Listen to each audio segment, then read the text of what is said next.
Le pasteur est-il responsable de la mort de sa femme? Et si la vérité était bien plus sombre que les rumeurs? Pasteur Marc. Oui, docteur. Quelles sont les nouvelles? Je suis vraiment désolé. Nous avons fait tout ce que nous avons pu. Et quoi? Elle a fait un arrêt cardiaque brutal, juste après l'intervention. L'hémorragie était trop importante. Nous avons tenté de la réanimer. Plusieurs fois. Mais, Marie n'a pas survécu. Elle est vraiment partie? Je suis vraiment désolé. Le chirurgien m'a fait comprendre que c'était une grossesse extra-utérine très avancée. Elle a tenu bon jusqu'à la fin de l'opération, mais son cœur a lâché à la dernière minute. Merci. N'informez personne d'autre pour le moment. Puis-je la voir une dernière fois? Bien sûr. Comment peut-on perdre sa femme, et être si froid? C'est bizarre. Tante Mazalou? Beaucoup de choses se sont passées autour de la mort de ma cousine Marie, votre nièce. Mais la tante Sarah n'a pas eu froid aux yeux dans cette histoire, même si elle avait déconné quelquefois. Heureusement que vous êtes arrivé vous-même maintenant. Toi tu penses que ta tante Sarah n'avait pas raison de réagir. Écoute-moi très bien ma fille. Moi je veux même qu'on aille réclamer les biens de notre fille Marie. Vraiment? Oui, nous devons récupérer tous ses biens. Cet homme soi-disant pasteur ne va pas tuer notre fille et aussi garder ses biens. Est-ce une bonne idée ça? Allons-y, c'est de notre droit légitime. On est venu récupérer ce qui appartient à notre fille. Vous êtes venu récupérer ses habits? Elle n'avait pas que des habits ici. Elle avait mis ses économies dans cette maison. Même son héritage est dans la main de son mari. Nous allons récupérer tout ça.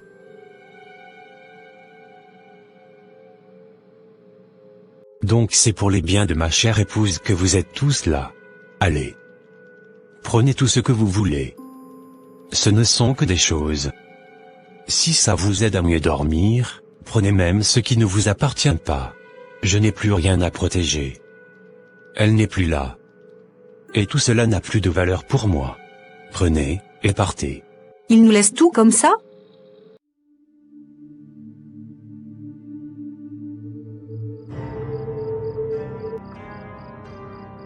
Marc.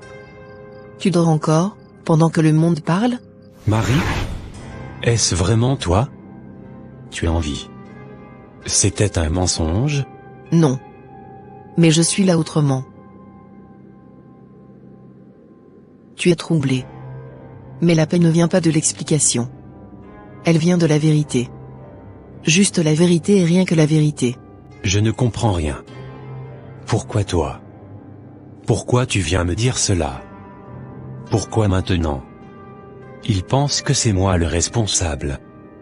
Tu dois leur dire. Tu dois leur dire que je ne t'ai pas? Tu ne peux pas terminer ta phrase. Le silence est aussi une réponse. Et c'est Dieu seul qui juge. Protège nos enfants. Et prends garde, tous ceux qui se relèvent ne sont pas justifiés. Et tous ceux qui tombent ne sont pas condamnés. Moi je ne te juge pas. De toute façon je suis déjà dans le passé. Dieu seul révèle ce qu'il veut révéler, et laisse cacher ce qui doit l'être. Donc c'était un rêve. Seigneur, si c'est toi, parle clairement. Et si c'est moi, juge-moi. Mais, s'il te plaît, ne me laisse pas sombrer. Je ne comprends pas. Et peut-être que je ne comprendrai jamais. Je ne demande plus le pourquoi. Je ne demande même plus le comment. Je suis là devant toi. Et c'est tout ce que je peux encore faire. Tu sais ce qui s'est passé. Tu sais ce qu'ils disent. Tu sais ce que moi-même je n'ose plus regarder en face. Je ne veux pas fuir. Mais je ne veux pas me perdre dans la colère, dans la haine, dans les rumeurs, ni dans l'orgueil. Aide-moi à rester fidèle. Même si le monde doute. Même si moi-même je chancelle. Je ne suis pas ici pour prouver quoi que ce soit. Je suis ici, parce que j'ai besoin de toi. Malgré les tempêtes, les murmures et les jugements silencieux dans les regards, le pasteur Marc continue de se tenir debout sur l'autel. Chaque dimanche, il prêche comme un homme qui saigne en silence, mais qui refuse d'abandonner sa mission. Il ne répond pas aux critiques. Il ne cherche pas à convaincre. Il avance, avec une paix qui semble surnaturelle. Pour certains, c'est de l'orgueil. Pour d'autres, c'est une foi à toute épreuve. Mais une chose est sûre, il reste là, fidèle, à sa place. Notre enseignement d'aujourd'hui s'intitule « Le mariage, le célibat, et l'appel de Dieu ». Je sais que certains se posent la question, pourquoi aborder ce sujet maintenant? Mais je vous répondrai avec ce verset. Il y a un temps pour pleurer, et un temps pour se réjouir, un temps pour se taire, et un temps pour parler. Le mariage est un don sacré. Mais le célibat, lui aussi, est un appel honorable. Tous deux doivent être reçus non comme une fuite, mais comme un chemin tracé par Dieu. Certains se marient pour échapper à la solitude, d'autres restent seuls pour fuir la responsabilité. Mais aucun des deux chemins n'est un refuge. Chacun est une mission. Paul disait, « Je voudrais que tous les hommes soient comme moi. » Mais chacun tient de Dieu un don particulier. Il vaut mieux se marier que de brûler. Mes frères, mes sœurs, Dieu n'appelle pas tous ses serviteurs à rester seuls. Et il n'appelle pas tous les hommes à fonder un foyer. Mais à chacun, il demande d'être fidèle au chemin qui lui est confié. Le mariage n'est pas une médaille spirituelle. Le célibat n'est pas une punition divine. Ce sont des instruments pour glorifier Dieu, à travers notre obéissance. Je vais m'en arrêter là s'il n'y a pas de questions. Merci pour votre présence. Je voulais vous poser une question s'il vous plaît, cher pasteur. Allez-y. Dans tout ce que vous avez dit sur le mariage, vous avez parlé du don du célibat. Et, je voulais juste savoir, est-ce que vous, pasteur, vous pensez vous remarier un jour? C'est quoi cette histoire? Pourquoi il pose cette question au pasteur? C'est très gênant. Ne vous inquiétez pas. Je vais répondre. Mon frère en Christ. Je n'ai pas reçu le don du célibat. Donc, si Dieu le permet, oui. Je me remarierai. Donc il veut vraiment déjà se remarier? Vraiment? Même les païens attendent plus que ça. Tu as sacrifié ta femme, ou quoi pour aller vite comme ça? Je savais qu'il était louche. Comment peut-il parler de remariage alors que la tombe est encore fraîche? Et il ose prêcher sur le mariage? Que Dieu le juge. Je suis désolée, mais ça me dérange profondément. On ne peut pas perdre une femme aussi précieuse, et 6 mois après déjà parler d'autre chose. C'est inacceptable. Mais est-ce qu'on connaît sa douleur? Est-ce qu'on a vécu dans son foyer? Franchement, la Bible ne fixe pas de durée pour le deuil. Même Abraham s'est remarié. Allez suivre la publication du pasteur en entier. Ce qu'il avait dit était sorti de son contexte. Il n'a jamais dit qu'il se remariera dans un délai. Il avait juste répondu à une question qui lui a été posée. Arrêtez de chercher toujours le diable partout. Laissez le pasteur Marc en paix. Ce que moi je lui reproche, c'est la communication. Parler de remariage dans une prédication publique, même de façon sobre, sans préparer l'église, c'était maladroit. Pas un péché. Mais, maladroit. Donc il devrait refuser de répondre à cette question posée par ce fidèle? Il aurait pu simplement contourner la question, ou la répondre autrement. Il n'aurait pas dû se l'approprier. C'était l'erreur. Quelle erreur! Laisse l'homme de Dieu en paix. Merci à chacun de vous pour vos interventions. Rappelons-le, le but de cette émission n'est pas de juger, mais d'analyser avec discernement les réactions suscitées par les propos du pasteur, des propos qui, sortis de leur contexte, ont enflammé les débats. Ce monsieur Marc-là, il me déçoit. Moi je pleure encore Marie.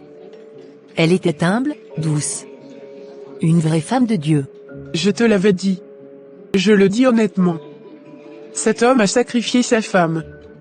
Sinon il ne peut pas tenir ses propos à seulement quelques mois, après la mort de sa femme. Je commence réellement par douter de lui. Ouvrez vos yeux vous ces brebis, ou moutons je dirais. Vous avez vu ça? Vous avez entendu? À peine 6 mois que notre fille est sous terre. Et monsieur Marc parle de remariage, comme s'il changeait de veste. Il a dit si Dieu permet. Peut-être qu'il ne voulait pas dire ça méchamment. Il fallait écouter le message en entier pour comprendre. Donna, par pitié. Tu défends encore cet homme? Il ne respecte même pas la mémoire de ta nièce. Je vous le dis, il prépare déjà son prochain mariage. Je ne serai pas surprise qu'il ait déjà quelqu'un. Tu verras. Dieu ne dort pas. Arrête ça, Sarah. Arrête d'avoir des préjugés sur notre gendre. Le pasteur ne peut pas se remarier comme ça. Tu es toujours là, à trahir ta propre famille, pour croire aux mensonges de cet homme qui est à l'origine de la mort de ta propre nièce? Je te dis de quitter cette église. Ce n'est pas parce que tu pries dans son église que tu dois croire qu'il est saint. Il aurait fallu éviter de tenir de tels propos face à un peuple encore profondément touché par la disparition de votre épouse. En période de deuil, chaque mot compte. Et certains peuvent raviver des blessures encore ouvertes. Je n'ai rien dit d'extraordinaire. Je n'ai pas dit que je me remariais demain. J'ai répondu à une question. Rien de plus. Voilà, maintenant le monde a pris ça autrement. À mon avis, il ne fallait pas. Peut-être que c'était une erreur de répondre. Peut-être que, c'est trop tôt. Mais qu'est-ce que je devais répondre à ce fidèle alors? Il fallait juste dire que ce n'était pas le moment. Mais est-ce qu'il y aura un bon moment pour eux? David a perdu son enfant, et ils ne l'ont pas empêché de se relever. Pourquoi c'est moi qu'ils veulent toujours accuser? Qu'ils me laissent en paix. Pas la peine de vous mettre en colère, cher pasteur. Calmez-vous. La polémique s'est essoufflée. Les débats se sont refroidis.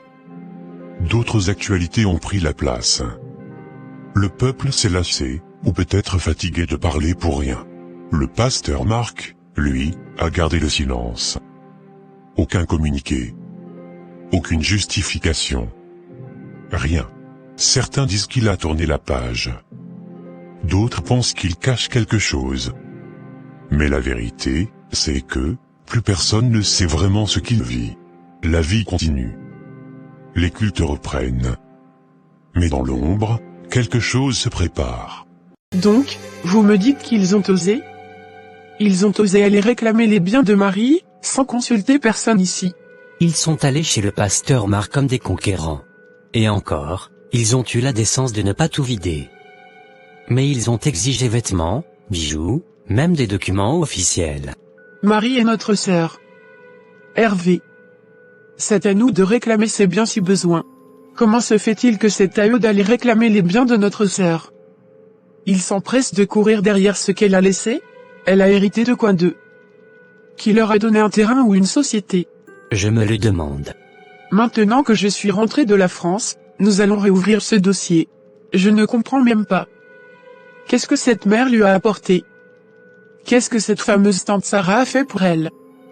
À part l'élever dans l'amertume, et la manipulation. Ils disent que Marie elle-même leur avait promis de leur léguer des choses. Ah bon? Donc leur fille était une marchandise? Et maintenant qu'elle est morte, ils se battent pour encaisser le bénéfice? Tu penses qu'ils sont coupables? Je ne pense rien. Je vois. Ils se sont précipités avant même la fin du deuil pour réclamer ses biens. Tout porte à croire que ce sont eux-mêmes qui ont poussé leur propre fille à la mort. Peut-être qu'ils cherchaient depuis longtemps un moyen de ruiner ce Marc, et quelle était leur monnaie d'échange? Vraiment? Tu penses cela? Oui. Moi je ne cache pas mes impressions, et toi-même tu le sais. D'ailleurs je vais les appeler, et cette fois-ci je ne serai pas du tout poli avec eux. Ah, Chantal? Mais vous n'avez même pas prévenu de votre venue. Soyez les bienvenus, Chantal et oncle Valentin. Merci. Merci. Bon, je vous écoute. Qu'est-ce qui vous amène? Apportez quelque chose à boire. On n'est pas venu pour le thé, Sarah.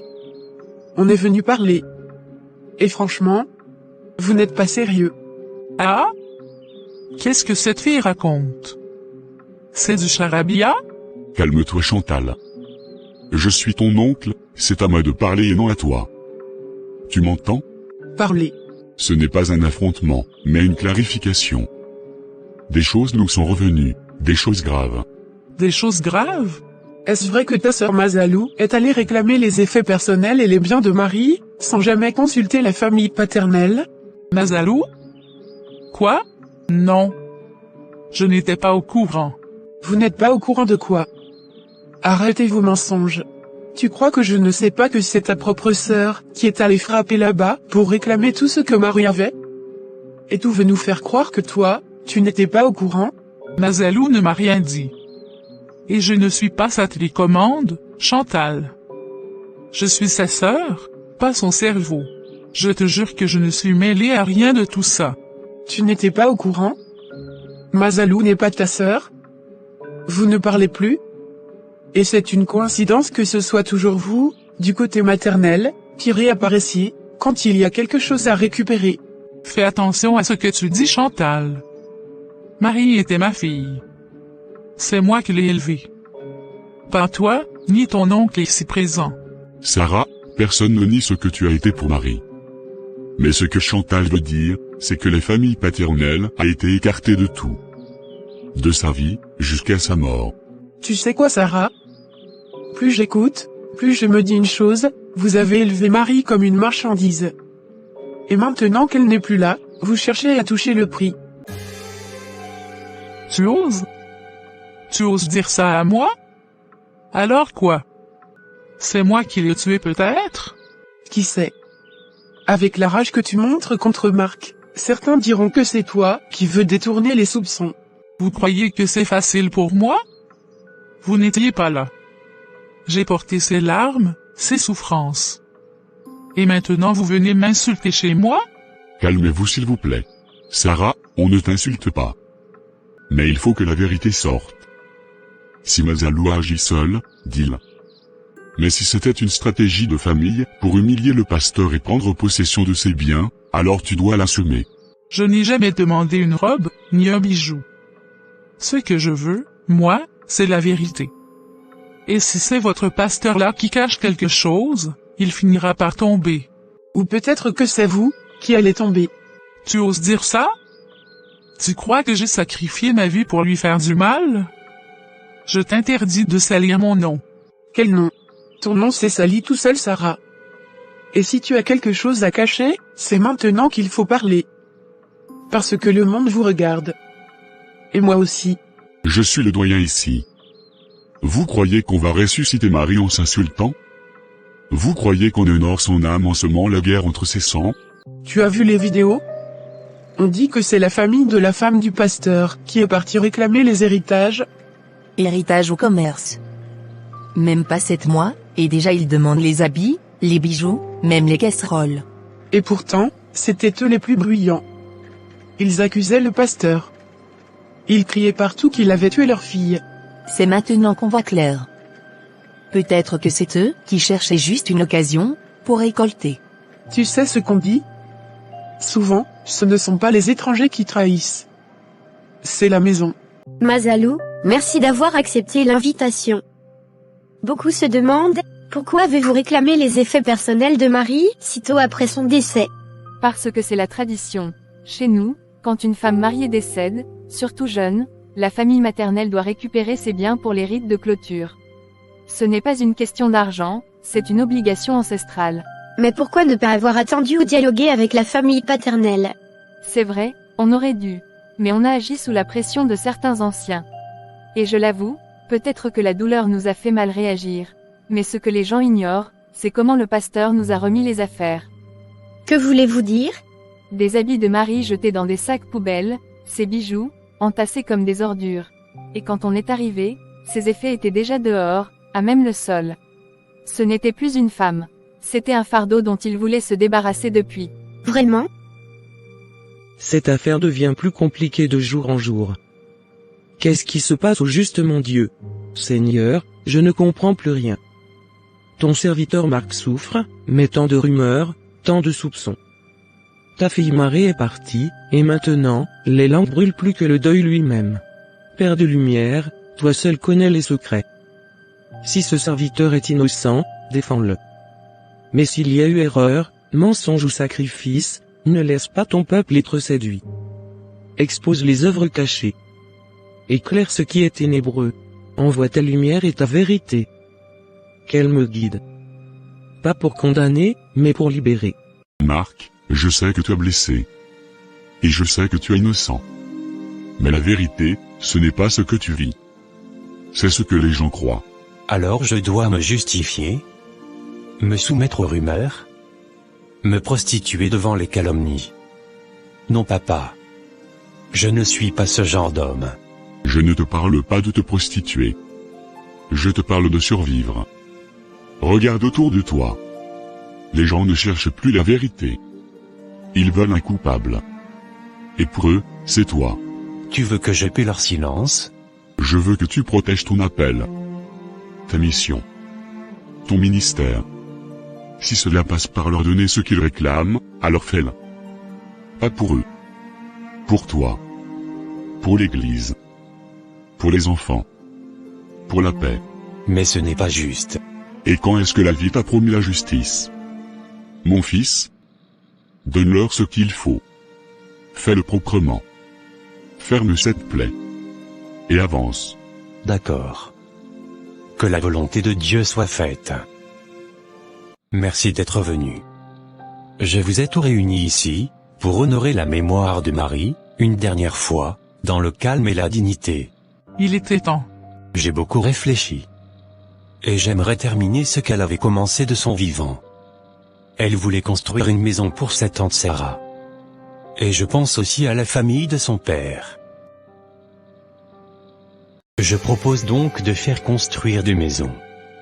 L'une pour la famille maternelle, l'autre pour la famille paternelle. Le budget disponible est de 190 000 livres.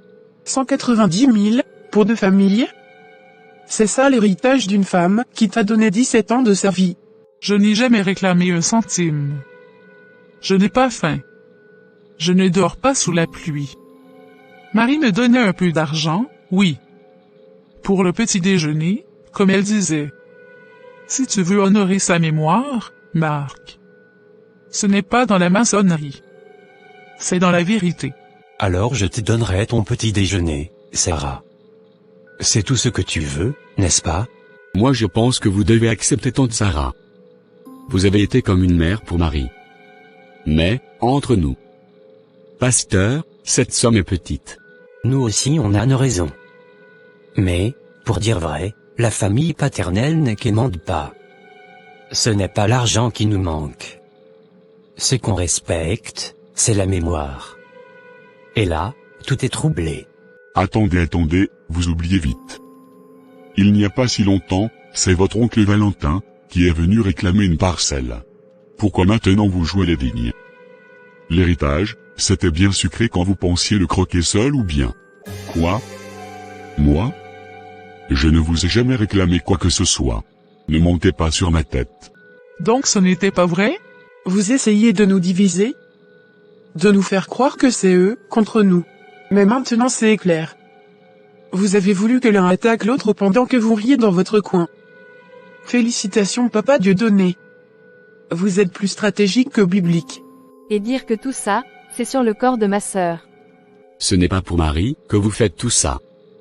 C'est pour éteindre les feux autour de vous. Mais vous oubliez que la vérité brûle, même en silence. Je ne veux rien. Ni maison, ni cercueil doré. Je voulais juste la paix. Et tu me l'as volé, Marc. Alors partez et restez calme. Mais ne venez plus jamais mettre votre nez dans la vie de Marie. Elle est morte. Laissez-la reposer. Moi je vous dis la vérité. Je ne sais même plus quoi penser. Au début, j'étais sûr que c'était lui, le pasteur, qui avait sacrifié sa femme. Et maintenant? Hein? T'as vu la famille? Ils réclament les biens, se battent entre eux, c'est quoi ça aussi? Franchement, c'est devenu une histoire où chacun a son intérêt. Et la pauvre défunte dans tout ça? On l'a oublié? J'aurais appris également que Marc essaye de les acheter avec de l'argent. D'autres disent plutôt que c'est la famille maternelle qui menace le pasteur en lui réclamant beaucoup d'argent. Tout est devenu mélangé. À ce rythme, c'est pas Marc le seul problème. C'est tout le système. Tu veux dire quoi? Que tout le monde est coupable un peu? Oui, et c'est Dieu seul qui connaît la vérité dans cette histoire qui se raconte depuis le décès jusqu'à maintenant. Moi je pense que c'est plutôt le moment de prier pour ce pasteur, pour son ministère et pour les deux familles. Tout ça peut être l'œuvre du diable. Soyons vigilants et arrêtons de juger inutilement. Moi je ne vais pas gaspiller mes mots pour prier en l'air. Une chose est sûre, il y a anguille sous roche. En tout cas, nous sommes fatigués de cette histoire floue. Qu'est-ce que je viens de voir? Le pasteur Marc se remarie? Je dois vous montrer quelque chose, mémé. De quoi il s'agit? Tu ne vois pas que je suis en pleine discussion avec ton grand-père? As-tu déjà fini de faire la cuisine que je t'ai demandé? Mémé. Ok, va dans ta chambre. Je suis occupé pour le moment. Peut-être qu'on devrait l'écouter. Ok, parle. On t'écoute. Le pasteur Marc s'est remarié, mémé Sarah. Quoi? Qu'est-ce que tu racontes? Toi, tu connais quoi du mariage? Hein? Calme-toi, ma fille. C'est sûrement une fausse information ou du buzz. Retourne dans ta chambre et oublie ces réseaux. Mais c'est vrai en plus ce que je dis. Il s'est vraiment marié. Regardez vous-même. Mon Dieu. Donc c'est vrai? Il s'est remarié sans même nous informer? C'est pas possible. Mon cœur, mon cœur. Sarah. Sarah vient de faire une crise cardiaque après avoir appris la nouvelle du remariage du pasteur Marc. Le choc a été brutal. Elle, qui considérait Marie comme sa propre fille, n'a pas supporté l'annonce. Nous arrivons ainsi à la fin de la deuxième partie de cette animation. N'oubliez pas de vous abonner et d'activer la cloche de notification pour ne pas manquer la suite, dès qu'elle sera publiée. N'oubliez pas aussi de partager vos avis dans les commentaires. Sur ce, je vous dis au revoir et que Dieu nous protège. Bye.